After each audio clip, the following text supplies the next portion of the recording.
So this bright idea just pops up into your head and you start to think, I want to make money and build wealth by buying multi-unit buildings. Now you're on YouTube doing research and you're wondering what's the first thing I should do to get started on this journey to get my first building. Well, don't worry, I got you covered. Stay tuned.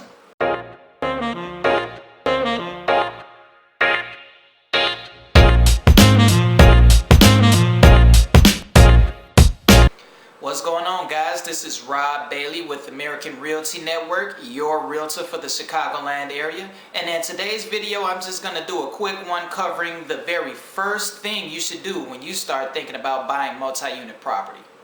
As I've said in a lot of my other videos, buying multi-unit properties is a great way to not only have some passive income, but to start building equity and wealth quickly. Also, if you're looking on buying your first property, buying multi-unit properties is a great tool to use to not only get out and get your first place, but to save money at the same time, especially when compared to renting.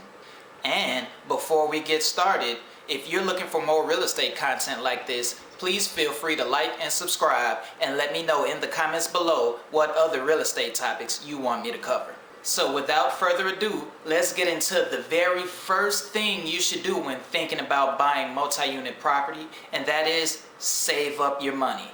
Now, I know there are a lot of things out there, from conventions to all these real estate gurus that tell you, hey, you can buy tons of property with no money down. But the truth is, that's not possible.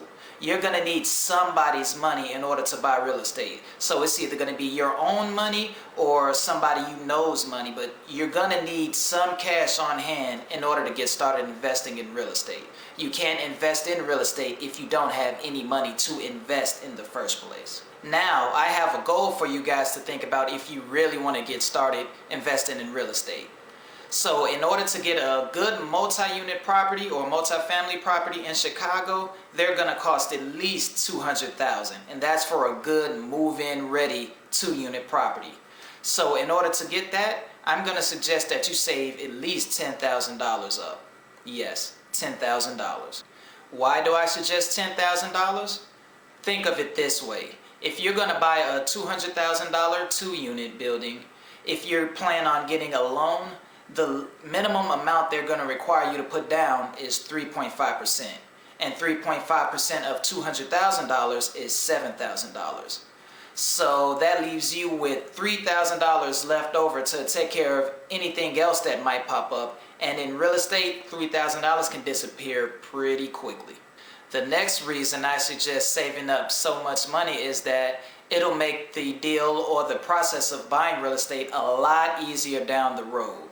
The more money you have, the less risky you look to lenders, and the less risky you look, the easier they'll lend you the money. Banks and lenders want to feel comfortable loaning you that money without fearing that you're going to skip out on mortgage payments when things go bad. So the more money you have on hand, the better they feel that you're going to make those mortgage payments in the future. Now, while I'm at it, I also have another tip for you guys to think about while you're saving your money, and that is to start building up your credit. Banks and lenders love to look at not only your credit score, but your overall debt that you have as well. So in order to look good to the banks, start paying off those balances and start paying off as many loans as you can. Some of you may be wondering, well, what's the minimum credit score I need to apply for a mortgage? Well, if you're going to use an FHA loan, which is the loan that helps first-time home buyers, the minimum credit score is only 580. However, keep in mind that the lower your credit score, the higher the interest rate the banks are going to charge, and the higher your mortgage payments are going to be. So that's why it's important to have as high of a credit score as possible when you start looking for properties, because trust me, it can save you a lot of money in mortgage payments over time. Well, how do you work on increasing your credit score? First, make sure to catch up with any late payments that you might have. Late payments look really bad on your credit report, so catching those up is going to give you a good boost.